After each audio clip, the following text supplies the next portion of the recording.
Alrighty, hi everyone. Thank you so much for tuning in. Look, I am excited to chat with a new friend, Fletcher. Fletcher Heisler, the CEO over at Authentik Security. And hey, I think we got a lot of fun stuff to talk about. But Fletcher, would you mind filling in the gaps? I don't know, who are you? What are you up to? What's going on in your world and at Authentik these days? Sounds good. Thanks for having me, John. So Authentik Security, the company, has been around a few years, and I am CEO there. Our founding CTO, Jens, started Authentik, the open source project, in 2018. So it's been around quite a while, essentially as an IDP because nothing could do what he wanted back then. So it's been a long journey toward building a full-fledged IDP and then some. It's primarily an open source project, but we have an enterprise version. And so it's entirely focused on self-hosted right now. We've seen a surprising amount of traction just within that space from a growing set of customers and companies who want to host their own identity and run it within their own infrastructure. A lot of folks are seeing, even at scale, they're building a bunch of duct tape on top of an Okta or Ping or Entra, or maybe all three of those put together, plus some Keycloak instances. And we want to be the glue that then subsumes all of that and makes that very easy to do in one place. So, we've been building that a long time. We just announced sort of, I'm sorry to say, another acronym, XIAM. So XIAM, Extended Identity and Access Management, really encapsulating what we've been trying to build toward, that it's all users. So it's B2B and B2C and B2B2C, et cetera. As well as service accounts, so agents, non-human identities. Everything automatable for every device. Everything's an API in the back end. Really best practices, very flexible, very secure, built out in the open. So we're excited with where we've gotten to today with a lot of big rollouts and a lot of interest for growth this year as well. Well, hey, I'll admit we were bantering a little bit before we started to record, and I was saying, look, you know what? Honestly, over on my side, over John Hammond LLC and all, a couple of us have been putting together different capture the flag challenges, and we thought, we'll self-host a Git T instance, build out some of our own sort of internal infrastructure, and then we used Authentik. We were using Authentik Security to be able to actually get our accounts logged in and kind of have that self-hosted and open source environment. So I think you all are genuinely doing really cool, awesome stuff. You're totally forgiven for a new acronym. Well, it's really fun as an open core company because all of our sales conversations start with, I use this in my home lab. I've had multiple Fortune 500 CISOs say, oh yeah, I remember that name. I think I've been running that and running some experiments. So we want to encourage the community to make use of this free open source tool and get used to our platform. And, eventually we hope that some of that turns into business for us as they need other compliance features and enterprise pieces that we tack on top of that. But, it's actually a pretty good split. I think a lot of open source, open core companies have kind of a tough time walking that line sometimes, and not to say that it's always clear black and white, but what a home lab user needs versus what a company with multiple IDPs and auditors and so forth needs is usually pretty clear cut for us. Well, if I may ask, do you have any sweet show and tell? Do you have anything you might be willing to screen share? Could we see any bit of it in action? I think it'd be awesome to dig under the hood. For sure. So an identity provider by itself, isn't always the sexiest thing to look at configuring and so forth. It just does what it needs to do. Not to say, it is a pretty sweet platform. We won't get through all of that in just a few minutes, but maybe just a highlight, and we can show really what sets it apart in terms of, I was mentioning that, flexibility and automation and so forth. So, and I'll just bump over here, not to highlight our pricing, but to show again, for folks just looking to check this out, this is a full-fledged identity provider. We have, millions of installations that we find out every week, whether it's an individual home labber who comes up to us at DEF CON and says, I've been running this for my home group, or a university, or an IT consultancy, things like that they're running this in production as well. So we welcome folks to do that. I could also poke around some of the more enterprise features if we're interested. Again, that might be you have multiple IDPs or you have some auditing, compliance. We actually have our own custom Python build for FedRAMP customers. So if you need FIPS compliance, again, it's much easier to do that within your own already audited infrastructure than it is to do, as a service, reaching out to us and then trusting us with your data.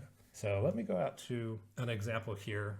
Obviously this could be already very customized. In this case, I'm going to log in just internally here, but this could be various stages where you link someone out to a different brand, a different company portal. Maybe for certain users, you give them YubiKey requirements or not, depending on even location. Things like that are all very dynamic within Authentik. This is just a small test instance, so you would see groups of my applications as a standard user dashboard. But if I go over to the admin interface, this is where a lot of the magic happens. Again, I won't go through every last little detail here. This isn't a full product tour, but you can imagine all the standard, RBAC, setting up applications, providers, sources, etc. On the endpoint side, this is more recent and current development for us, but we're not trying to be a full MDM, but for instance, you can log into your Windows machine locally at the same time as Authentik using your Authentik credentials. So that's one fewer hop, one fewer thing to secure. We're looking at this for OS X and for Linux as well, like a PAM integration. Already support SSF for Apple Business Manager and School Manager.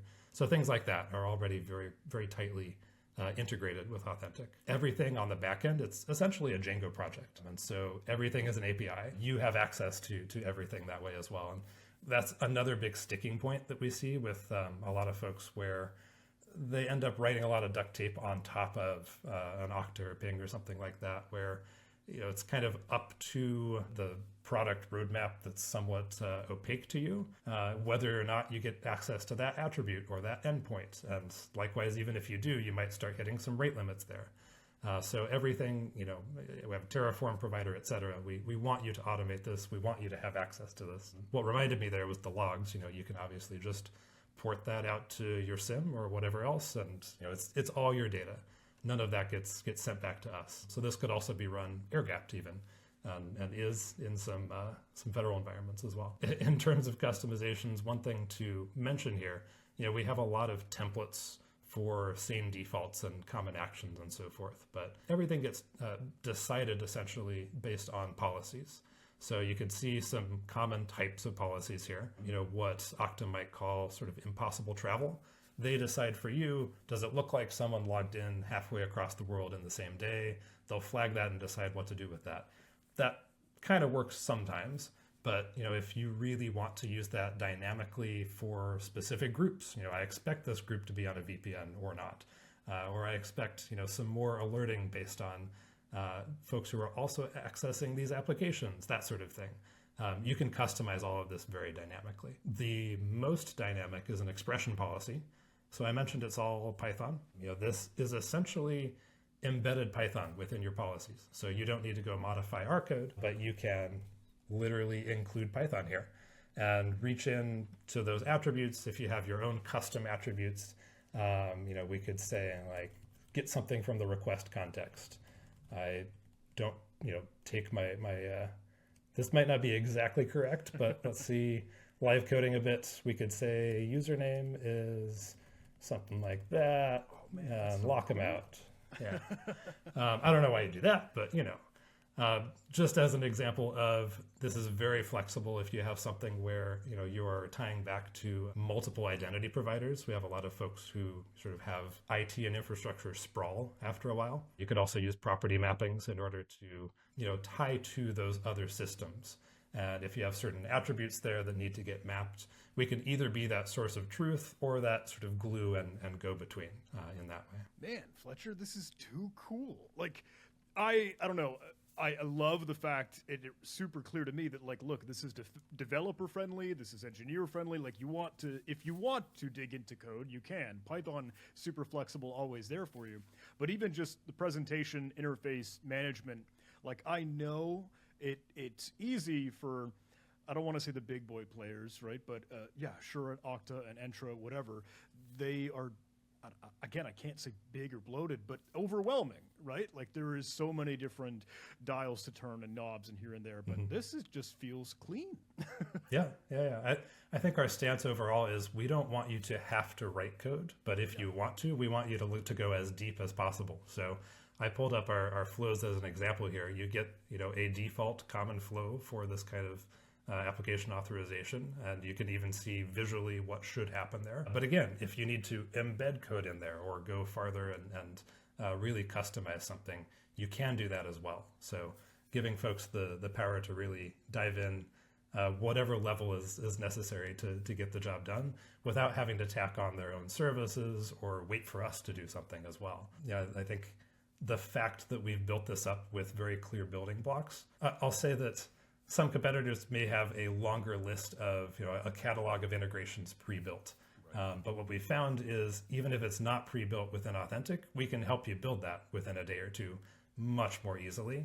And inevitably things get out of date. They start breaking. They're not using the latest, attribute that's allowed there or something like that. It is so much easier to then go ahead and update that directly within this kind of configuration. A larger customer rollout, Workday was an example of a notoriously hairy integration that we didn't yet have, but we were able to build it with them for, I think, under a week of sort of part-time effort. And now that's also something that we can put out in the catalog for all of our other customers as well. So, the stage has been set for something that can continue to grow and evolve as needed with the extending technologies that seem to only be moving faster these days. Yeah, I didn't know if we wanted to open the can of worms for the whole AI agentic stuff, but it is good to still have, the guardrails in place where we want them. For sure. Yeah, so I mentioned B2B, B2C, and service accounts. We've supported service accounts for a long time. They now have taken on much more prominence and importance, where you might need an agent who has an expiring token-based account, who is tied to a user and so forth. We don't see why that needs to be a separate system or separate set of functionality and capabilities. Eventually, all these agents are converging on being able to do all the same things that the human in the system can do. Further, why should that be some ever-changing GUI that the agent has to point and click through and maybe work its way through versus an API is available to it for every single action? So that's, again, points back to everything should be automatable. Everything should be accessible within the right guardrails to every user. So similarly, setting up roles and groups and permissioning for those service accounts as well is just as important. Well, I have not yet dug into things more for my own and our own internal JHLLC Authentik interface and the instance here, but now I got it. This is just too cool, my friend. What else are you up to? Are you heading off to, the big RSA? What else is on your world? New blog posts, new releases? What's upcoming? I will be at RSA, unfortunately. So we work with Decibel, who has the Oasis, which is actually the children's museum next to all of the RSA happenings, which has good vibes. So I'd welcome folks to come check that out.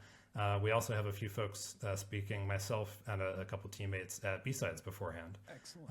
So we're excited to engage with the community, talk about building an open source, open core company and product and security product specifically. We were out at DEF CON this year with a booth, which was an entertaining adventure. I've been going there for years, but my first time in a corporate role. But it was really fun, just the variety of people coming to us and talking about their usage of Authentik throughout the years. So really fun to see, and hopefully we'll see some folks out there in San Francisco as well. Absolutely. Well, I think, honestly, the call to action is pretty easy because you've got this open source and free. It's really just a matter of go to the website, check out Authentik, and get it up and run it, right? For sure. Go authentik.io, or you can find our GitHub pretty easily. You don't have to sign up for anything. Just download it. It's an easy Docker compose and try things out. Well, I'll get some of those links in the video description here in the caption below the post here. But thank you, Fletcher. Genuinely, this is super cool. I'm so excited to see where you keep cruising with this thing. Thanks again. Thanks so much, John.